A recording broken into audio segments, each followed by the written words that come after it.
Welcome to the educational videos of the Joint School from Glan Clwyd and Abergele Hospital. I'm Mr. Madhusudan, consultant orthopedic surgeon, and I'm Dr. Shenoy. I'm one of the anesthetic consultants. today we are introducing you to some of the educational videos of Joint School from our hospital. You will see a series of videos which are based on the medical input, the input from the surgical team, from the other team supports, including physiotherapy and occupational therapy. And thanks for watching this. And I hope all your doubts will be clarified by the end of these videos.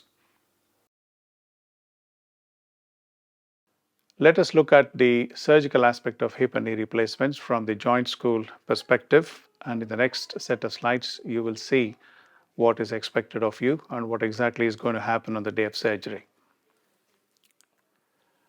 The learning objectives of this presentation are, I will just run through the process of arthritis. How do I prepare for surgery from your point of view? What can I expect when I'm in the hospital and when I go home? And the physiotherapy component, a bit of it, and we will introduce you to the other team members as well towards the end of the presentation. The normal hip joint is a ball and socket which has loads of tissues around it, including nerves, blood vessels, soft tissues, ligaments, muscles, and tendons. The lining surfaces of the joint are covered with articular cartilage, which disintegrates and the arthritis process begins. This results in a bone-on-bone appearance towards the end of the pathology that results in pain, deformity, and disability. A similar process happens around the knee because the basic process doesn't change much, except that the knee is a different mechanism altogether and is a hinge as compared to a ball and socket on the hip side. What exactly does a surgeon do in a joint replacement? The damaged joint is surgically explored through various approaches. The damaged parts of the joint are removed systematically in a planned manner.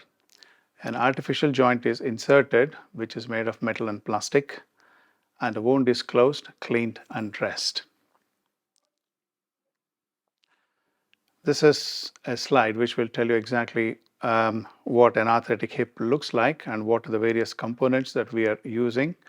And once the procedure is completed, that is how a hip joint would look.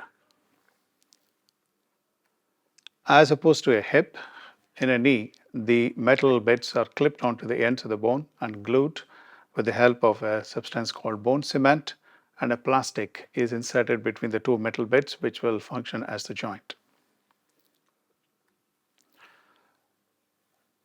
Most of the surgeons would have discussed with you what implants are available and what are the choices which one needs to look into when you have seen them in the clinic. Generally, if the patient is young and if the bone quality is good, we rely on the biology and avoid a substance called bone cement. If the bones are soft, then we use bone cement to achieve stability and fixation. When it comes to the bearing surfaces, we look at a combination of metal, plastic, and ceramic and try to combine them in a feasible manner to get the best outcomes. How do I prepare for the operation? Few things you need to be clear about. You have to stay clear of any infections in the body. If you have any dental issues, it would be worthwhile visiting the dentist and getting a clearance. Keep your skin clear of any cuts and bruises. Follow the advice given by the anesthetist and the anesthetic team in regards to stopping any medications before the operation. And most importantly, you need to choose your team after discharge. You need to identify a friend or a partner who will look after you when you go home and somebody who can bring you into the hospital on the day of surgery. This is a very important step that needs consideration. It was always a good idea to learn and practice post-operative exercises because this will help you in your rehabilitation and the outcomes of hip and knee replacements. If you are overweight, it would be a good idea to optimize your body weight. Optionals, if you have access to exercise, bike, cycling, and swimming, these are other options which you could consider potentially. Most of my colleagues would have advised you about the importance of stopping smoking preoperatively. If you stop the smoking, then it improves your lung function, it improves the circulation, it improves wound healing, bone healing, and reduces the infection rate. When you come into the hospital on the day of surgery, you will meet the surgeon and his team. You will get your operative leg marked. We will check for any cuts and bruises on the legs. You will get to meet the anesthetist and his team, and you should be able to discuss any issues with the anesthetist and allay any fears and anxiety. Once the operation is completed, we give you a sterile dressing, and if it's a knee replacement, we go additionally and put a compression bandage, which will be reduced in about 24 hours. Clips and stitches will be removed by about 2 weeks. Most of the patients are discharged by 3 days, and the discharge date is dependent on how good you are with your mobility pain control.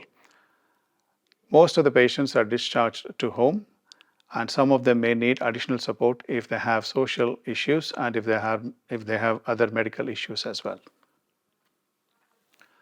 After discharge, we normally see the patients at 4 to 6 weeks in the clinic, and at 1 year after surgery, you will be asked to complete a questionnaire which will capture the data on the outcome surveys. You will have x-rays to look at the implants and how they are positioned and serially be monitored. After you go home, there will be physiotherapy clinics which will be organized by the nursing team before discharge. When can I go back to driving? It's usually at around 6 weeks when you're cleared by your surgeon. Sporting activities should normally happen between 6 to 8 weeks, but you need to discuss these things specifically with your surgeon. Your hobbies, as able, you should be able to return, but it depends on what you're looking at. Again, it's best to discuss with the surgical team. Thanks. So today we'll discuss what do you expect on the day of admission. So anesthetic will visit you on the day of surgery. He'll discuss with you your anesthetic choices, and also we'll discuss about pain relief during and after the surgery. So main things, the limitations are you're here because of your pain and mobility issues. The aim is to get you back on your feet, and the limitations of this operation being pain and kneeling. Now, day of surgery, you will meet your anesthetist who will ask you questions on your medical health and making sure you're still fit for your surgery. He'll also discuss all the medications that you're on, and also will tell you or advise you on what medications you can carry on taking. So it's best for you to get all the medicines in their original packaging. You may have already received some information about some of the drugs which you may have to stop before your surgery in your pre-assessment clinic, especially drugs like anticoagulation and non-steroidal drugs. He'll also discuss the choice of anesthetic that you can have. Now, basically, there are two choices. You have a general anesthetic, or you can have something called a spinal anesthetic. I'll discuss a little bit more about this. Now, general anesthetic is a situation where you are in a state of controlled unconsciousness during which you feel nothing of the operation.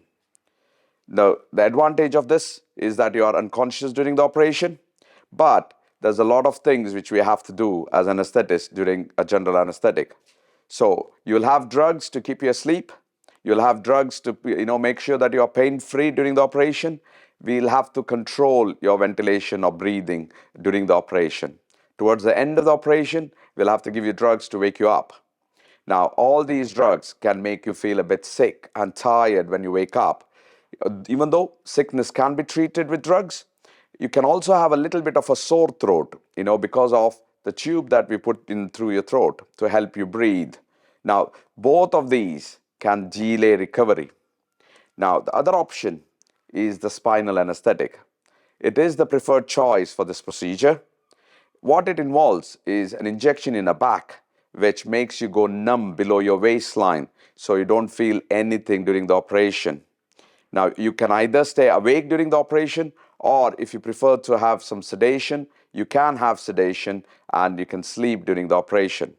Now, the spinal anesthetic works for about 3 hours, and after that, the sensation comes back to normal.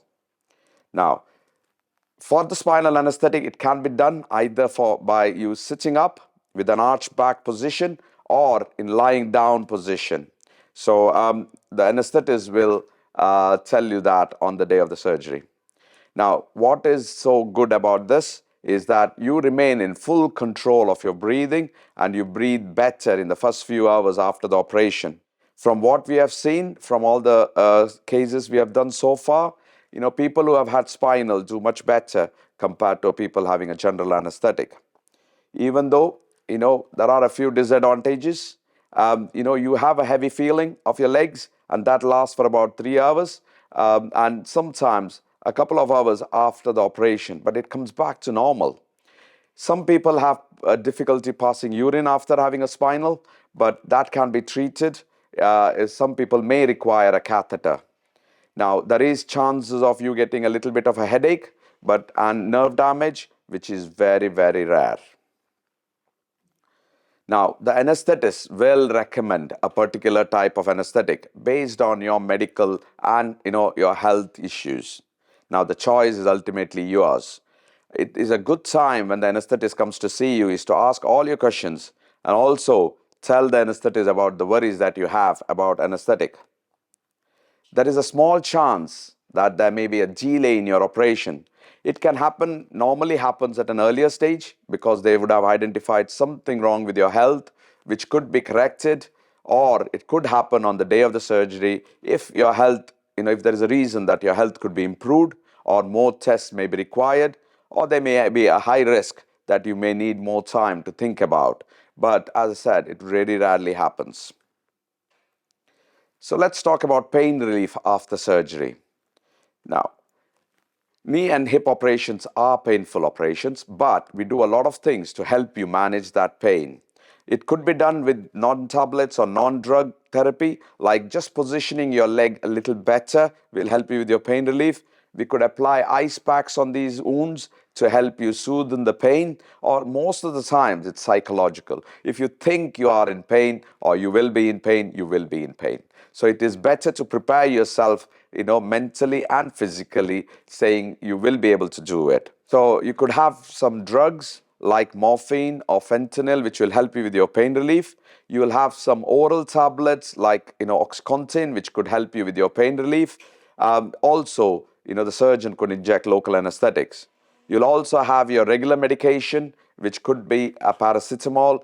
Sometimes low doses of anticonvulsants and antidepressants can help you with your pain relief. And this will be decided on the day of the operation based on your medical requirements.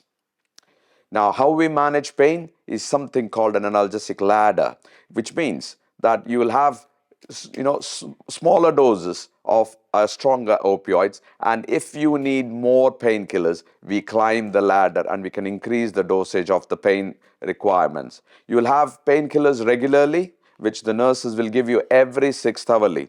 Now, if you are in pain in between these time, you can still ask for more painkillers, and the nurses will give you more extra painkillers. Very rarely that we may have to use a pump with the morphine in it, but it is becoming less often because of its side effects. Now, most often, with these painkillers also comes some side effects. People, the painkillers can make them feel a bit sick, can make you feel a bit drowsy, can make you have some hallucinations. Everybody reacts to drugs differently. So if you feel that you have any of these symptoms, you have to just inform the nurse, and these are treatable. We may have to reduce the dose, or we may have to change your tablets. There's something, your anesthetist may discuss on your day of the surgery, something called a nerve block. What it actually means is just an injection of local anesthetic near to the nerves which go to your leg. This numbs the nerve which supply your knee, so you have some pain relief for some few hours, lasting from 8 hours to about 12 hours. This can actually sometimes make your legs go totally numb, and you may not be able to move it. So sometimes It's only in a rare situation that we may have to use these nerve blocks. There's something called local infiltration, which is replacing all the nerve blocks in the UK. What it just means is that the surgeon actually injects a mixture of local anesthetic into your joint, during your operation. This can give you good pain relief for lasting about 8 hours or sometimes more. So let's see what you actually do. So this is a picture of the anesthetic room. So when you come into the anesthetic room, you will be, there's a meet and greet by the team. You'll be connected to all the normal routine monitoring, which is both for spinal and general anesthetic. You will have a general or a spinal anesthetic, which should have already been discussed before. And the anesthetist will stay with you all throughout. This is just a picture of the theater. You will either be awake or asleep during this. Anesthetist will always be with you. You will always be fully covered at all times to prevent infection. Then you go on to recovery once the operation is done. So the main thing here is you will still be monitored. You will be made sure that you are comfortable, and if you need extra painkillers, you will be given this. You'll have a dressing and wound check, and if the recovery staff are happy with you, then you go back to the ward. Now, post-surgery, you can eat and drink normally. You will be fully monitored for your heart rate, blood pressure, and oxygen levels. You'll also have foot pumps to prevent you getting DVT or thrombosis. Deep breathing, foot and ankle exercises are encouraged, and you may be asked to start bending your knees if you're having your knee operation. Now, the key things for success is early eating and drinking, early exercise and mobilizing, and remember to keep on top of your pain by taking regular analgesics, okay? So this will help and aid you in getting home earlier. So remember, you are in charge. You are in the best of health before surgery, and you're not ill. So you need to take charge. Thank you.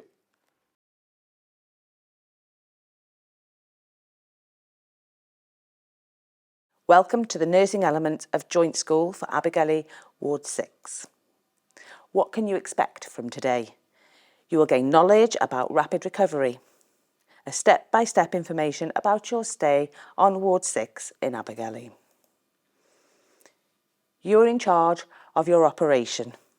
Make sure you are in the best of health before surgery, you are not ill, and you take charge of your recovery and rehabilitation. Prior to coming into Ward 6, ensure any plans are in place for your discharge and arrange any help needed at home prior to having your operation.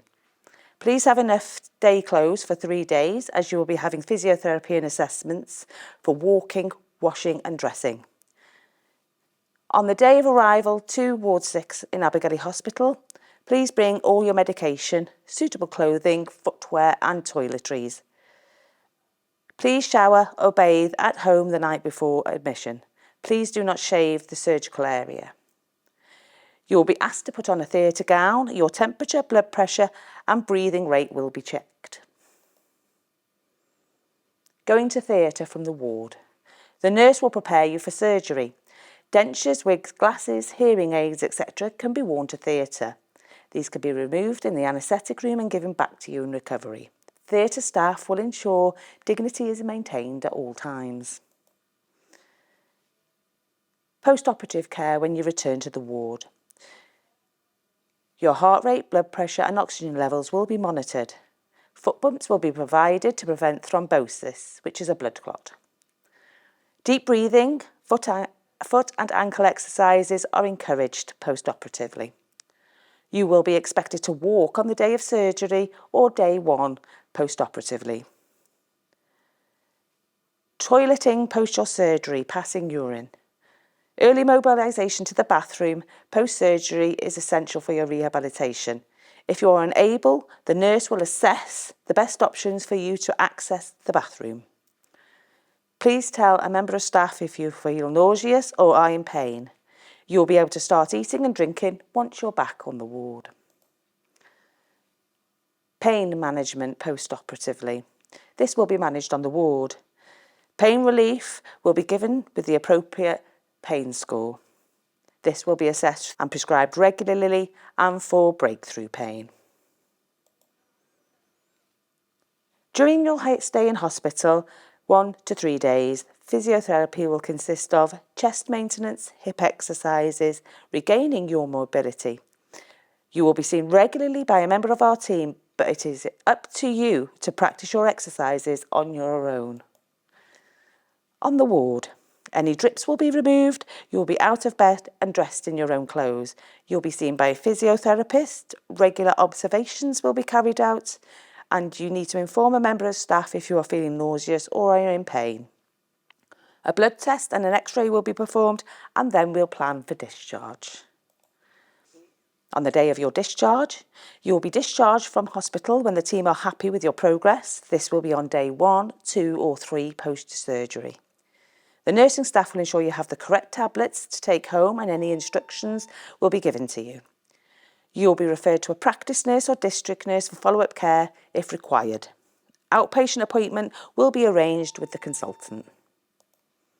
If you have any questions, problems or queries when you get home, please contact your consultant's secretary and they will advise you on the best course of your query. Please do not go to any other healthcare professional about your wound or operation. This should be managed by your consultant. Thank you. Hello, my name's Catherine Jones. I'm the occupational therapist in orthopaedics in Abergele and Glan Clwyd Hospital. So this is just a short presentation about how occupational therapy can support you with recovery from your total hip replacement. So what I aim to cover is I'm going to outline the role of the occupational therapist, discuss the movements you might find difficult to manage following your total hip replacement, provide advice on managing activities after the operation, and provide some contact details for the OT team. So our role, we help you to be as independent as possible with your day-to-day activities. This might include washing and dressing, getting on and off furniture, and your meal preparation. We will assess for temporary equipment if this is needed to promote your independence and safety around the home. We will support you to ensure your sitting height at home is appropriate for you to be able to complete transfers independently. We'll support you to manage your day-to-day activities by adopting new techniques that can minimise your pain. We will also provide you with advice on how to prepare your home and what arrangements you will need to make before you come in for surgery. So some of the movements you might find difficult post-surgery. You might find crossing your legs difficult, bending at the hip joint further than 90 degrees, twisting your operated leg in or out, and rotating your hip. We can provide equipment to support you with avoiding some of these movements. These are some of the things that you might need to consider how you'll manage after your operation. So, washing and dressing. If you're finding it painful to bend, the OT team can loan you long-handled equipment to assist you with dressing your lower half. This equipment is to prevent excessive bending and reduce pain. You can be loaned a helping hand, a long-handled shoehorn and a sock aid. There will be videos provided to demonstrate how to use this equipment. So some points to remember while you are getting washed and dressed. Always dress while sitting to minimise excessive bending and avoid losing your balance. You may find it difficult to lift your foot up high on the operated side. Use the dressing aid supplied to help with dressing to reduce this bending. Dress your operated leg first, undress your operated leg first too. Some useful tips. Invest in a long-handled sponge or a sponge on a stick to support with washing your lower legs. Wear loose-fitting clothing which will stretch if needed. It's easier to get on and more comfortable over the wound. Bathing, we would recommend not having a bath or stepping over the side of a bath to access the shower following your surgery. This movement involves rotation of the hip and would mean reducing the angle of the hip beyond 90 degrees. Instead, you will need to have a strip wash during this time. We recommend you are seated whilst having your strip wash. If you have a shower cubicle or walk-in shower, you can continue with showering post-surgery if you have a watertight dressing. If you have any concerns about the step into a cubicle or steadiness when standing to the shower, then you can discuss options to manage this with the occupational therapist. Kitchen activities. It would be best to have a table and chair in the kitchen or a high stool that you can eat at the worktop. You will likely be walking with walking aids on discharge, so you'll not be able to carry plates or food or hot drinks through to another room. Post-surgery, you might initially find that your tolerance to stand for long periods of time to complete full meals has reduced. We would advise that you have somewhere to sit in the kitchen so you can rest and take pressure off the leg when waiting for meals to cook or for the kettle to boil. Try and arrange your kitchen so you will not have to excessively bend to get things out of the cupboard or the fridge. It might be best to put things you use day to day on your worktop to avoid twisting, overreaching or bending. Consider making meal preparation a bit easier initially on discharge. Look at meals you may be able to heat in the microwave or make quickly on the hob. You could prepare some freezer meals in preparation. Chair, bed and toilet transfers. Remember to push up from the furniture rather than pulling up on your walking aid when standing. An armchair enables you to push up to standing from the arms of the chair. Consider using an armchair rather than a sofa if possible. Drive up to standing using the leg that has not been operated on. Where possible, get onto the bed leading with a leg that has not just been operated on. Steps and stairs. The physiotherapy staff will teach you how to safely complete the stairs if you need to be able to manage these on discharge. Consider additional rails for further support to manage stairs and steps. Discuss this with the OT during your pre-op assessment. Household chores. You should try and keep up to date with the household chores before coming into the surgery. Ensure support has been arranged with shopping and cleaning if required. You should avoid heavy chores, for example, hoovering and changing the beds. You will need to arrange support with these initially on discharge from hospital. Spread household chores over a period of time so you don't become overtired. Light chores like washing dishes, ironing, etc. are okay. If possible, sit down on appropriate furniture when ironing or washing dishes. Use the helping hand to load or unload the washing machine if you're finding it difficult to bend. Please prepare the house when you come in for your surgery. This would include removing any rugs or mats, such as bath mats, hearth rugs and hall runners. The crutches or sticks that you'll be using after surgery could get caught as you walk on these, so roll up and remove these for the time being. Make sure there are no trailing cables, such as plug extensions, phone cables. Roll them up securely whilst you're on a walking aid. These can also be a trip hazard. Ensure there is sufficient room to move around with your walking aid at home. Always put a light on if moving around in the night to go to the toilet. You are perhaps using a walking aid that you are not used to, so you should make sure the areas are well lit whilst walking at night. We advise you to check with your consultant when you might be able to resume driving. This is usually 8 to 12 weeks following your surgery. Ensure you are able to perform an emergency stop effectively. Check with your insurance company to ensure you are covered to return to driving. Your insurance could be void if they are not informed. Shopping. Arrange family or friends to support with shopping tasks, as you will not be able to carry bags of shopping into your property. Prepare long-lasting or freezer food. Get to grips with online shopping. Getting in and out of a car. You will be able to travel in a car as a passenger. Ask the driver to park on level ground and move the seat back as much as possible to give the maximum amount of legroom. Position yourself in the back of the car. Make sure you can feel the car at the back of your legs. Lower yourself gently onto the seat, making sure you're not bending your operated hip too much. Slightly recline the seat if possible. Bring legs into the car by leaning back, keeping thighs in contact with the seat. To get out of the car, reverse this process. Things to remember when you do come into hospital. Please bring in loose-fitting day clothing that you're able to get dressed into yourself using the long-handled aids if needed. Bring your wash bag with your own toiletries to keep your own routine from home. Bring slippers or shoes, ideally without laces, with a supportive sole and back on them. Also bring in books, knitting, magazines, puzzles, or anything that you keep yourself occupied with during the day. Please remember you are in control of this process. You're in the best health for your surgeries. You're not ill, and the pain that you're experiencing should only get better from this point forward. You are in control of your recovery. Moving will promote a better and quicker recovery. You are likely to experience some degree of pain. Please remember to take the medication as advised by the medical team to enable yourself to keep moving and progressing with your recovery. Inform nursing staff if you feel your pain medication is not effective. So when you do come into hospital, please prepare and adapt your home as recommended. Get up to the bathroom and get washed and dressed as soon as you can after surgery. Take the pain medication as required and complete the physiotherapy exercises as advised. Things we ask you to avoid doing after the surgery is staying in the bed or the chair. Wait for someone to come and encourage exercises. Please don't wait for OTs to prepare your home environment. And again, please try not to fight through the pain without pain medication. So just to recap, please arrange any support you may need for when you come home from hospital, for example, with food shopping, meal preparation or laundry. We'd also like you to prepare your house ready for when you come home from hospital. If you're struggling to get things around the house, we'd also encourage you to use a backpack to carry things at home, for example, flasks of hot drink or Tupperware with food in them.